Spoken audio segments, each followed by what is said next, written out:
작년 한 해에 사건, 사고들을 요약한 글을 좀 봤습니다.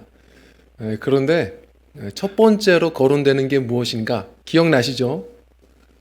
지난 이맘때쯤, 작년 이맘때쯤 광주 서구의 한 고층 아파트가 무리하게 그 공사 기간을 단축하겠다고 올리고 또 올리다가 무려 38층에서부터 한 23층까지 건물 외벽, 구조물들이 공포 영화처럼 붕괴되고 무너지는 그런 모습들을 우린 보게 됐습니다.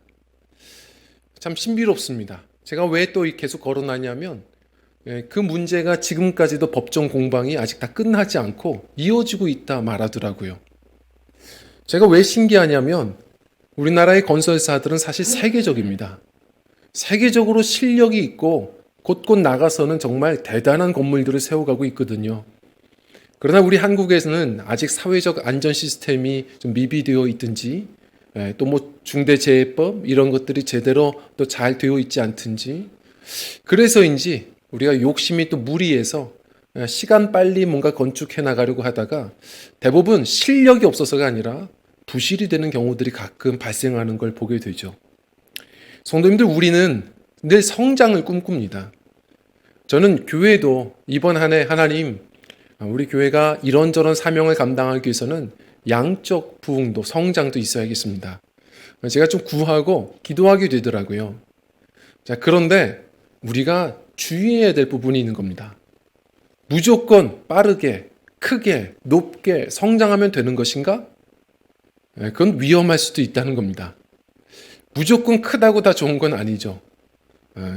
제가 어제 송구영신 예배 마치고 또 밖에서 이제 성도님들과 새해 인사를 이렇게 나누는데 주일학교 학생 중에 처음으로 저에게 와서 새해 인사를 해준 친구가 있어요. 우리 주일학교 혜민이라는 친구인데 좀 귀엽게 다가와서 이야기합니다. 목사님, 왜? 그랬더니 저는 오늘 송구영신 예배를 저 친교실에서 TV 보면서 드렸는데요. 그래. 목사님 설교 말씀 전하시는데 옆에 저 큰 십자가가 있더라고요. 그래서 목사님 머리랑 똑같았어요. 그래서 새해 정초부터 속 새까매졌다 생각이 들었습니다. 아이는 놀리려고 한 게 아니라 진짜 신기한 거예요. 그런데 저의 마음만 썩게 되었습니다. 성도님들, 크다고 좋은 건가? 저는 키도 커봤고 머리도 커봐서 압니다. 이게 크다고 좋은 건 다 아닌 겁니다. 우리 교회도 이렇게 저렇게 성장하길 바라는데 정말 주의 사명 감당하는 성장이 있었으면 좋겠는데요. 그러나 우리가 기억해야 될 것은 무엇보다도 든든하게 세워져 가야 되는 것 같습니다. 든든하게 세워지는 것. 누가 뭐래도 꾸준하게, 느려도 꾸준하게, 그러나 단단하게 내실 있게 그렇게 세워져 가야 되지 않을까 고민해 보게 됩니다. 성도님들, 어떻게 해야 되는 건가요? 여기서 든든히 세운다라는 이 말은 이게 오이코트메오라는 단어입니다. 이 오이코트메오라는 이 말이 어떤 뜻이냐면 오이코스, 집이에요. 그러니까 집을 세우는 것처럼 세운다는 겁니다. 집? 어떻게 세우는 겁니까? 자, 제가 이제 과제를 하나 내드릴 텐데 혹시 뭐 펜이 있으시면 이렇게 주보에 오늘 그려보셔도 좋습니다. 10초 드립니다. 집을 한번 그려보십시오. 집. 예, 이렇게 저렇게 지금 그리시겠죠? 뭐 없으시면 머리로 한번 그려보세요. 집을 한번 그려보십시오. 자, 대부분이 이렇게 비슷하게 지금 빠르게 그리셨을 겁니다. 제가 그린 그림을 보여드리겠습니다. 아마도 먼저 아름다운 지붕을 그리겠죠. 예, 마음이 착하신 분들은 아름답게 보이실 거예요. 요 기둥을 또 그다음 든든하게 세우겠죠. 그리고는 들어갈 만한 문을 이렇게 그리지 않을까요? 그리고 좀 답답하니까 문도 한 2개 그리지 않겠습니까? 창문도 그리고 뭔가 울타리 같은 것도 그리고 꽃과 나무들 정원도 그릴 겁니다. 뭐 안타까우시겠지만 저도 미술학원 출신이에요. 그런데 비슷비슷들 하실 것 같습니다. 뭐가? 아마도 순서가 비슷할 겁니다. 그런데 제가 왜 이런 이야기를 드리냐면 그 나무야 나무야라는 이 책을 보면 거기에 늙은 목수 이야기가 나오죠. 늙은 목수가 그림을 그리는데 집 그림이 전혀 다른 겁니다. 우리의 생각과 전혀 다르죠.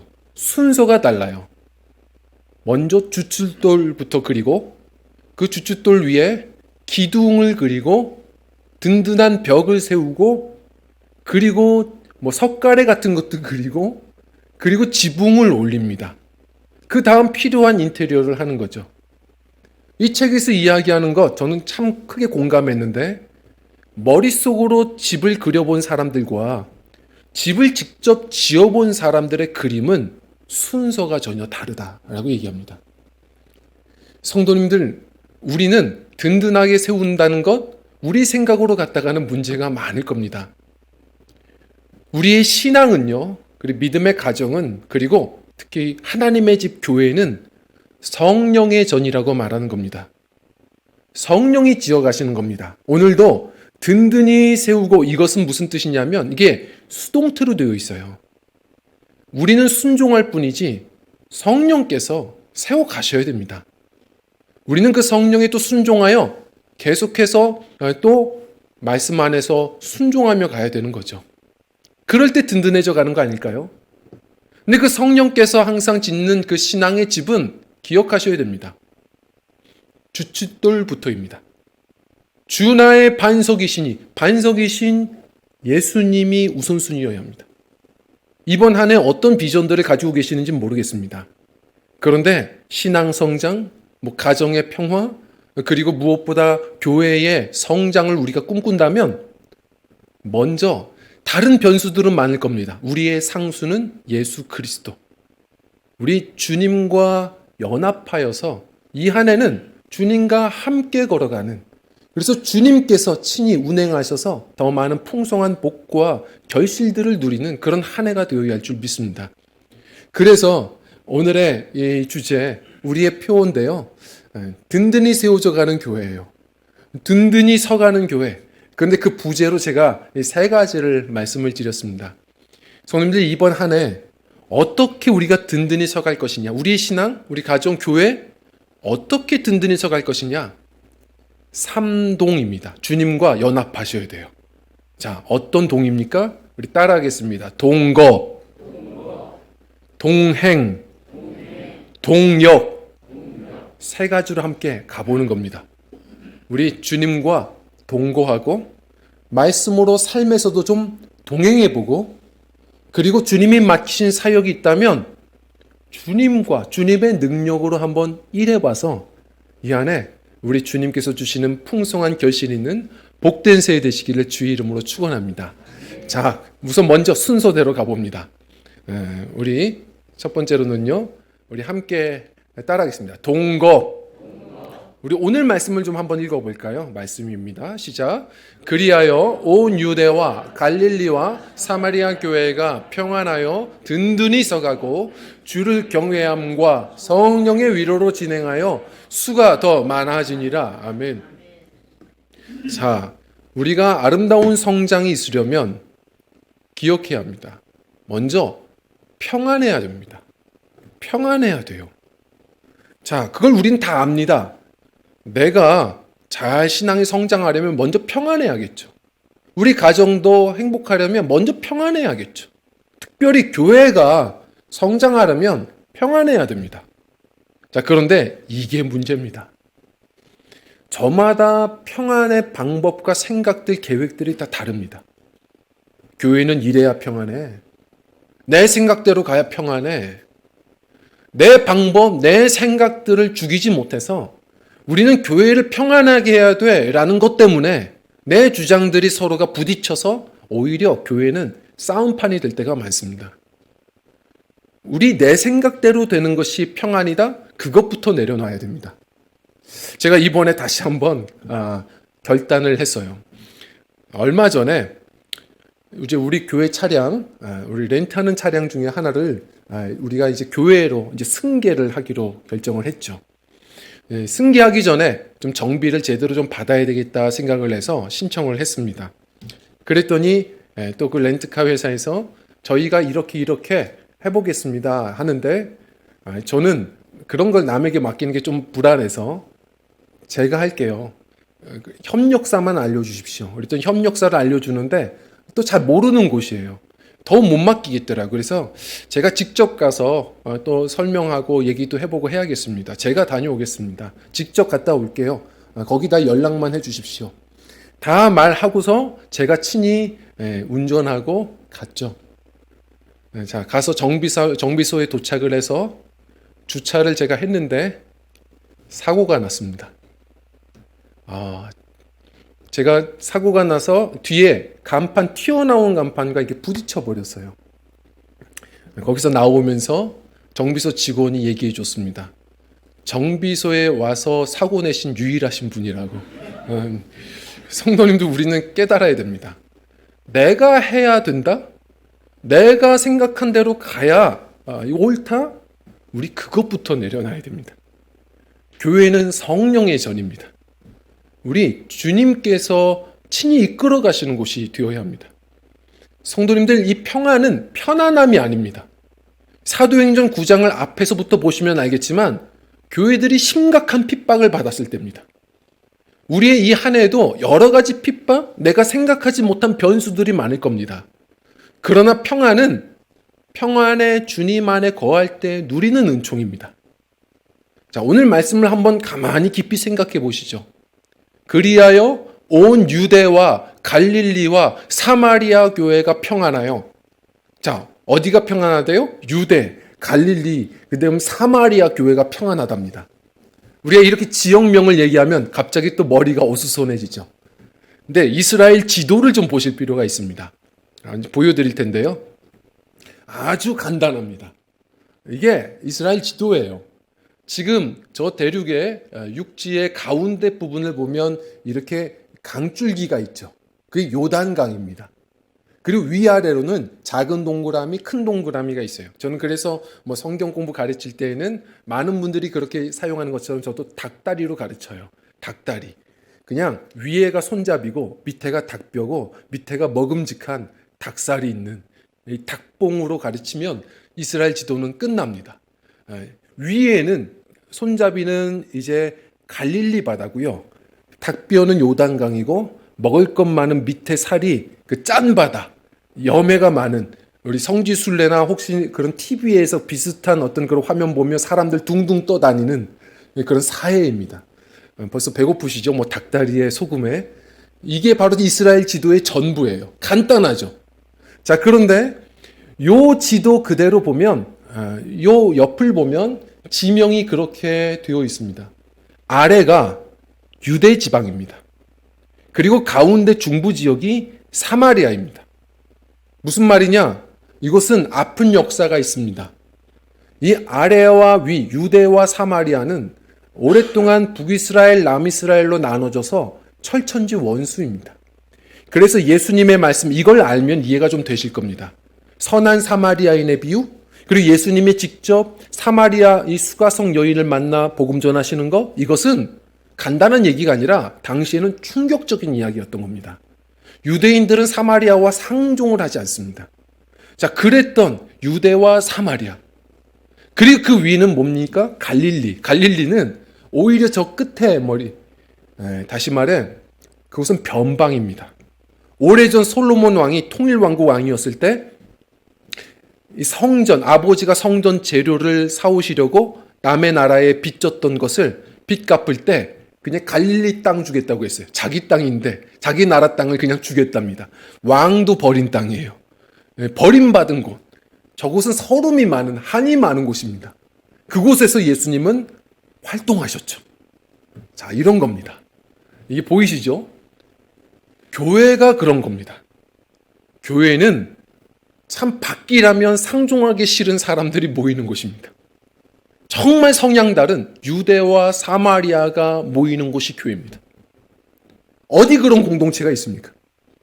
그리고 그 교회라는 곳은 세상에서는 버려진 것 같은 사람들도 오는 곳이 교회입니다. 그곳이 정말 하나 되기 어려운 곳이 성령 안에서, 우리 그리스도의 지위 안에서 하나 되어가는 곳이 교회입니다. 우리 스스로의 힘으로는 절대 하나 될 수 없습니다. 주님 바라봐야 됩니다. 레너드 번스타인이라고 하는 유명한 지휘자가 있죠. 이분이 지휘하면 이 오케스트라 단원들이 얼마나 집중하는지 모릅니다. 최고의 음악 실력들이 나온대요. 근데 그 이유를 우리는 나중에 들어서 압니다. 우리는 지휘자들이 지휘하는 걸 보면 뒷모습만 보다 보니까 잘 안 보여요. 지휘자가 안 보이죠. 우리는 오케스트라를 봅니다. 자, 그런데 오케스트라 단원들은 소리가 시끄럽고 자기 소리밖에 안 들리는데도 지휘자를 보면서 지휘하다 보니까 되는 거예요. 그런데 레너드 본스타인은 손으로만 지휘하는 게 아니라 표정으로도 지휘한답니다. 정말 천상의 표정들이 나온대요. 그렇게 슬플 때는 슬프게, 기쁠 때는 한없이 기쁘게. 그냥 표정만 봐도 연주가 된다고 합니다. 성도님들, 우리 인생의 교회에 주인 되시는 지휘자가 계세요. 그분이 예수님입니다. 세상 사람들은 우리를 보고 오케스트라 단원들을 보면서 예수님을 알아갑니다. 그러나 정말 세상이 존경할 만한 그런 교회가 되려면 우리 모든 단원들은 지휘자이신 예수님 봐야 됩니다. 그럴 때 그분의 지휘로 인해서 우리 서로 다른 악기들이 하나 되어가는 것이고 합력하여서 아름다운 음악들을 또한 일으키는 곳, 그곳이 교회인 줄 믿습니다. 다양하지만 내 방법 내려놓고 주님 안에서 주님의 방법으로 섬기며 나 혼자가 아니라 함께 평안한 곳, 그곳이 교회여야 합니다. 자, 그리고 또 하나, 유대와 사마리아와 갈릴리 교회, 교회가 하나가 아닙니다. 성도님들, 우리 교회만 평안한 것, 그것도 참다운 평안이 아닙니다. 저는 이번 한 해 우리 교회의 성장을 위해서도 기도하지만 함께 한국교회의 회복과 성장을 위해서도 같이 기도해야 된다 믿습니다. 전도해 보셔서 아실 겁니다. 한국교회 어떤 교회가 문제를 일으켰다고 해서 그 교회만의 문제가 아닙니다. 다 교회는 그리스도의 하나의 몸된 교회입니다. 예를 들어서 송구영 신예배, 그리고 오늘 신년 아침 일부 예배부터 저는 계속 말씀 준비하고 연말에 이제 계속 분주하다 보니까 이렇게 계속 시즌이 되면 항상 저는 혓바늘이 돋고 입안이 이렇게 터질 때가 많습니다.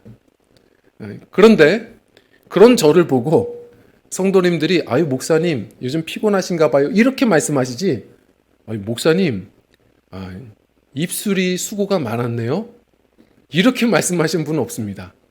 목사님 그 턱에 뭐가 나셨는데 턱이 고생이 참 많으시네요 이렇게 말씀 아무도 안 하십니다.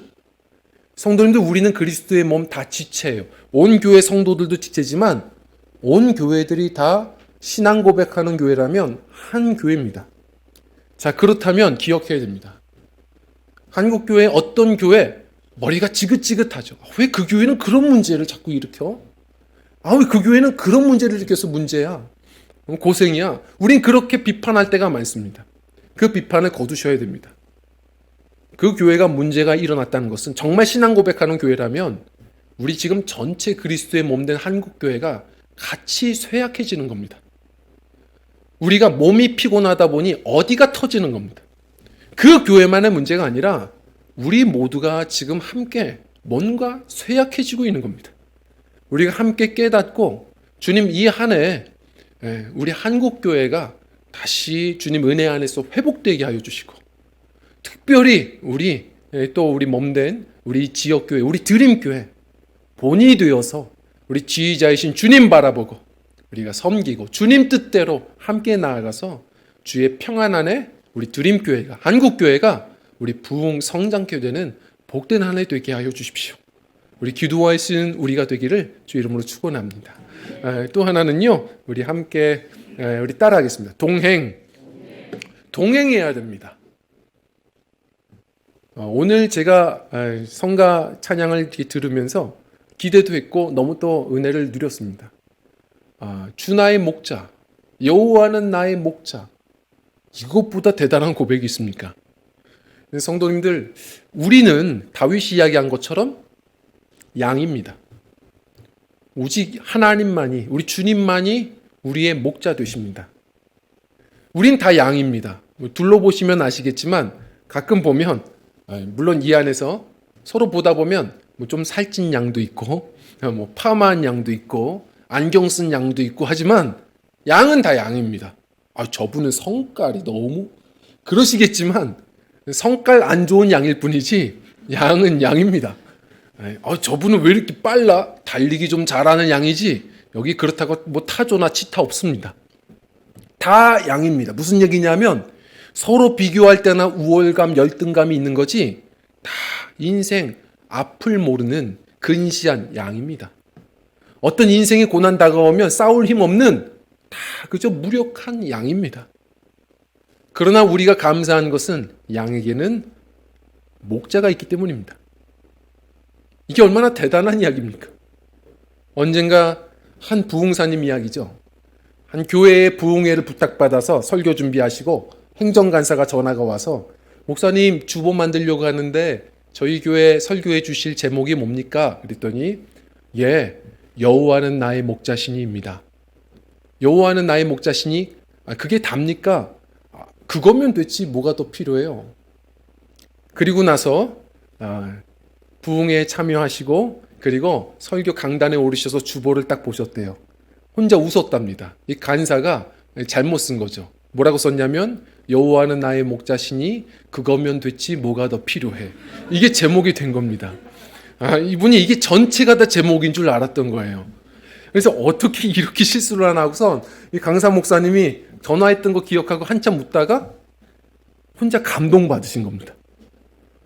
더 좋은 제목이다. 이게 시편 23편 다윗의 진정한 고백이다. 그래서 다른 생각 안 하고 그냥 그때 이 제목 가지고만 계속 얘기했대요. 성도님들, 여호와가 목자신데 뭐가 더 필요해? 그거면 됐지. 뭐가 더 필요해? 성도님들, 주님이 다 하시고 주님의 능력이 한이 없으신데 뭐가 더 필요합니까? 우리가 가장 위기가 올 때에는 주님을 떠날 때가 문제인 겁니다. 내 인생 여전히 주님의 목자 되어주시고 내가 그분의 음성을 쫓아 지금 우리가 나아가는 동행길이라면 우리는 두려울 게 없는 겁니다. 그분이 싸우실 것이고 그분이 공급하실 것입니다. 그 믿음 가지고 우리가 이 새해 어떤 일들이 있을지 모르지만 우리의 상수 되시는 주님과 동행이 되셔서 우리 주님께서 친히 지키시고 복 주시는 귀한 은혜의 삶을 살아내셨으면 좋겠습니다. 그게 동행입니다. 오늘 말씀에 보면 첫 번째 단어 그리하여로 시작합니다. 그리하여. 이게 무슨 얘기일까요? 사실 이 그리하여라는 뜻을 우리가 한번 생각해 보면 오늘 이 교회들이 평안해진 어떤 사건이 앞서서 있었다는 걸 얘기하는 거 아닙니까? 무슨 사건이 있었을까요? 9장 1절에 보면 이 유명한 한 인물이 등장합니다. 우리 1절 말씀 한번 읽어볼까요? 시작. 사울이 주의 제자들에 대하여 여전히 위협과 살기가 등등하여 대제사장에게 가서 아멘. 자, 사울이라는 사람이 나옵니다. 그가 누구죠? 후에 바울이 되는 사람이죠. 이 사람이 처음 젊을 때 지식이 많았습니다. 힘도 많았고 그리고 권위도 있었어요. 그는 자신의 모든 열정과 스펙을 다하여서 수고하며 살았는데 어떤 수고였습니까? 교회를 핍박하며 살았어요. 예수쟁이들 핍박하며 살았습니다. 성도님들 수고하는 것 좋지만 묻겠습니다. 그 수고가 살기입니까? 생기입니까? 우리가 무조건 열심히 산다고 그것이 유익한 일은 아닙니다. 지금 내가 주님과 동행하는 생기의 삶인지 주님과 어긋나 있는 살기인지를 돌아보셔야 됩니다. 성도님들 그리하여가 있어야 됩니다. 성도는 그리하여가 있어야 돼요. 사울이 자기 뜻대로 살아갔던 삶, 그러나 다메섹 광야에 교회 핍박하러 가던 길에 주님을 만나 고꾸라지죠. 그리하여가 생겼습니다. 사울이 변화되자 이제는 주님과 동행하는 삶을 살기 시작했거든요. 그러다 보니 그의 삶은 전혀 결이 달라지기 시작했습니다. 교회는 그리하여가 있어야 됩니다. 3절 말씀을 보면요. 우리 한번 좀 읽어볼까요? 시작. 사울이 길을 가다가 다메섹에 가까이 아멘. 자기 뜻대로 살다 보면 그렇게 자기 마음대로 핍박하러 다니고 그렇게 자기 생각대로 살아가게 됩니다. 근데 30절 말씀, 그리하여 다음을 한번 볼까요? 시작. 형제들이 알고 가이사랴로 데리고 내려가서 다소로 보내리라. 아멘. 자, 예수님 만나고 나서는 그 다음은 교회와 논의하고 교회의 파송을 가지고선 움직이기 시작합니다. 다시 말해 주님의 인도하심을 따라 갑니다. 자, 그런데 이 말은 어떤 뜻이냐면 바울이 이제 유대교를 배신하고 기독교로 나아갔다라는 것을 알았던 주변의 사람들이 핍박을 해서 교회가 이 바울을 걱정하고 오히려 그를 사랑하는 마음으로 도망시켜 주는 겁니다. 좀 쉽게 얘기해서 지금 교회에 보내심을 받았다고 이야기하는데 그 바울의 길은 도망의 길이었습니다. 이때는 복음을 전하는 길이 아니라 도망의 길이었습니다. 성도님들, 주의 말씀을 따라 나아가도 때로는 후퇴합니다. 우리의 인간의 육신의 눈으로 볼 때에는 내가 뒤로 가는 것처럼 보일 때가 있습니다. 말씀대로 가면 자꾸 돌아가야 될 때도 있고 멈춰야 될 때도 있고 손해봐야 될 때도 있습니다. 그러나 잊지 않으셔야 됩니다. 윷을 놀아보신 분들은 알겠지만 윷과 모가 나온다고 늘 승리하는 거 아닙니다. 때로는 백도가 그 판세를 뒤집어 엎습니다. 우리 인생의 판도를 다 아시고 주인 되시는 주님이 때마다 주시는 그 말씀을 경청하고 여호와를 경외하는 자들, 주를 경외함으로 그 수가 늘어났다는 것처럼 온 교회 주님을 존중하여서 이 한 해 우리 성도님들 주님을 존중하셔서 우리 세상의 소리는 조금 닫고 주님의 음성 우리 큐티하고 말씀으로 순종하는 복된 한 해 되셔서요. 때로는 뒤로 가는 것 같아도 때로는 앞으로 가는 것 같아도 주님 손안에 귀하게 사용되는 복된 한 해 우리 가장 풍성한 결실을 누리는 승리하는 동행의 길들이 되시기를 주 이름으로 또 축원드립니다. 그리고 마지막 세 번째입니다. 우리 함께 따라하겠습니다. 동역해야 됩니다. 주를 경외함과 또 하나가 뭐냐면 성령의 위로로라고 얘기했습니다. 성령의 전, 신앙과 믿음의 가정과 무엇보다 교회는 성령 없이는 아무 일도 이룰 수 없습니다. 동역해야 됩니다. 성경에 우리가 하나님의 동역자로 세워졌다라고 말하는 것 보면 그건 대단한 축복입니다. 우리를 동역자라고도 불러주셨습니다. 어떤 사명을 맡기셨든지 간에 기도부터 하셨으면 좋겠습니다. 우리 교회 다른 건 부족해도 기도 밀리지 않는 교회 되었으면 좋겠습니다. 주님 주시는 은혜로 그 능력으로 우리 사명 감당하셨으면 좋겠습니다. 동역해야 됩니다. 사도행전 1장 8절 우리가 너무 잘 아는 말씀입니다. 같이 한번 읽어보겠습니다. 시작. 오직 성령이 너희에게 임하시면 너희가 권능을 받고 예루살렘과 온 유대와 사마리아와 땅끝까지 이르러 내 증인이 되리라 하시니라. 아멘. 자, 이제는 말씀이 좀 보이실 겁니다. 오늘 말씀 유대, 사마리아, 갈릴리 교회가 평안하여졌다. 대단한 역사입니다. 이게 뭐죠? 예수님이 승천하시기 전 제자들에게 말씀해 주신 예수님의 꿈이었습니다. 지금 예수님의 꿈이 이루어지고 있는 겁니다. 어떻게? 오직 성령이 너희에게 임하시면입니다. 그때 우리는 주의 능력을 누리게 되고 그 순간 예수님의 꿈, 내 꿈을 넘어 주님의 꿈을 꾸게 됩니다. 지금 아직도 멀었습니다. 이제 갈릴리까지 온 겁니다. 땅끝까지 가야 합니다.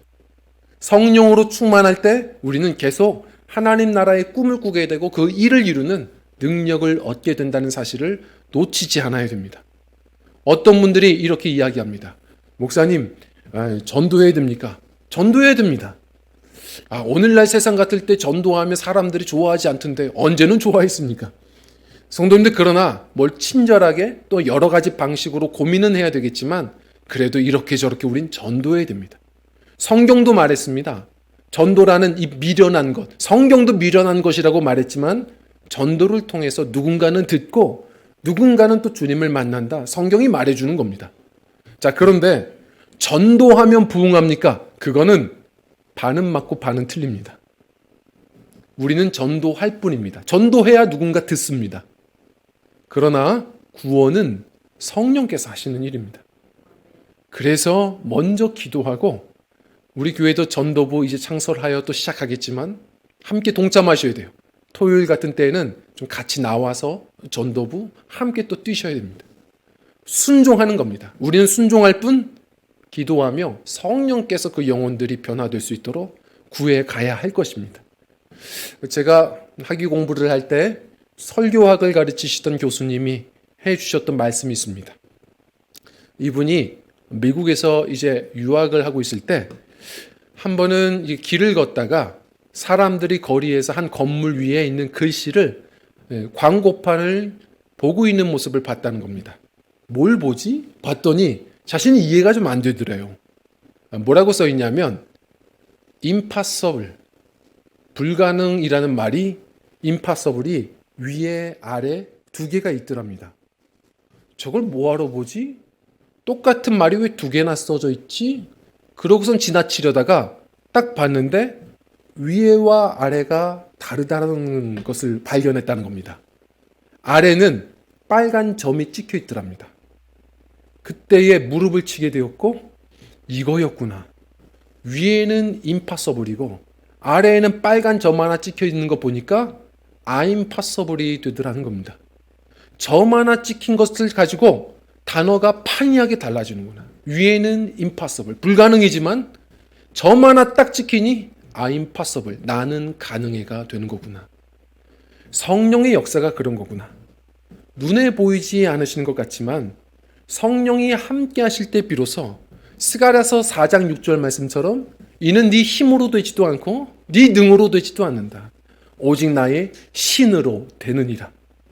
주의 성령이 함께 하실 때 나의 삶에 주신 꿈도 다 가능이 되는 것이구나. 우리 성도님들, 이 믿음 우리 가져야 됩니다. 우리가 열심히 연합하고 또 순종도 하겠지만 기도하며 성령으로 우리가 동역하는, 성령과 함께 우리가 동역하는 믿음들이 되어서 성령께서 친히 세워가시는 든든한 교회들이 되어야 할 줄 믿습니다. 우리의 실력, 우리의 소유 너무나도 보면 앞이 캄캄할 때 참 많습니다. 제가 예전에 그 동화책을 보다가 이 동화에 기억이 나서 또 찾아봤어요. 이 그림을 한번 찾아왔습니다.